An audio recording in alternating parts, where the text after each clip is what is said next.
السلام عليكم مشاهدينا الكرام. طبعا حنتكلموا اليوم في مباراة برشلونة وسيلتا فيجو أول حاجة، بعدين في مباراة الريال ورايو فاليكانو اللي انتهت بالتعادل الإيجابي 1-1. قدم الريال مباراة جيدة وكذلك رايو فاليكانو. حنبدأ طبعا نزلت فيديو نتكلم فيه على صفقات، آه، العروض المقدمة من ليوروخو لفرينك ديونج وهل مبابي إلى ريال مدريد. أنا قلت امبارح، كتبت امبارح كهزوة به أنه يعني مستقبل ضاع لمرفض الريال. فهمت. نبدو بمباراة بالنسبة لمباراة برشلونة، كان الفريقين حاولوا يتنقلوا كرة. لو لاحظنا هنلاحظوا ان في البداية هجمات نادي سيلتا فيجو كانت يحاول يهجم على برشا، يحاول يدير حاجة. حتى جت لامين يامال كذلك قدم مباراة رائعة. فيرمين لوبيز لما خش وصلت كرة لليفاندوسكي عن طريق تمريرة متقنة جدا وصلاته من روائع ليفاندوسكي القديم نسخة البايرن، حطها في المرمى قبل نهاية الشوط الأول. طبعا بداية الشوط الثاني انفرادة كانت للاعب أو شبه انفرادة كانت للاعب نادي سيلتا فيجو، لكن أروخو بعدها اللي عائد في مستواه في آخر فترة عائد لمستواه.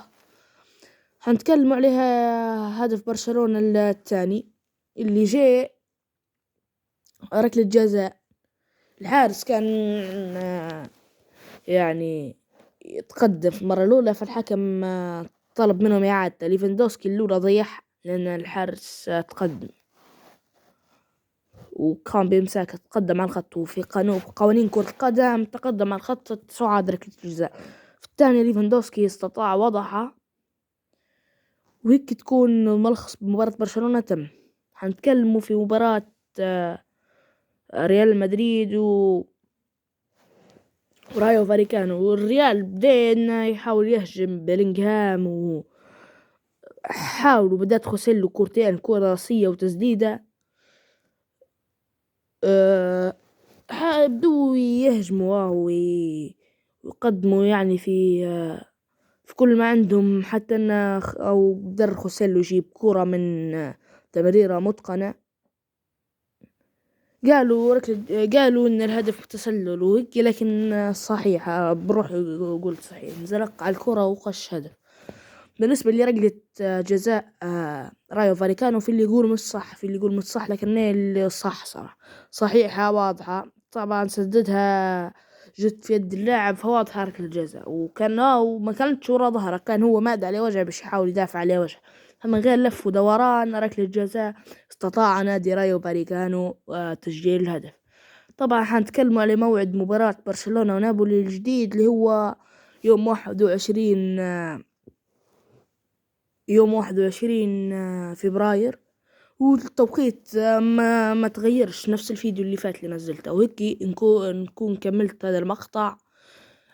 قبل ما نعطوا ختامية المقطع، ما تنساش تحط لايك، تشترك في القناة، تدعي لأهلنا في غزة وفي فلسطين وفي كل البلدان العربية والسودان وكل الأراضي الإسلامية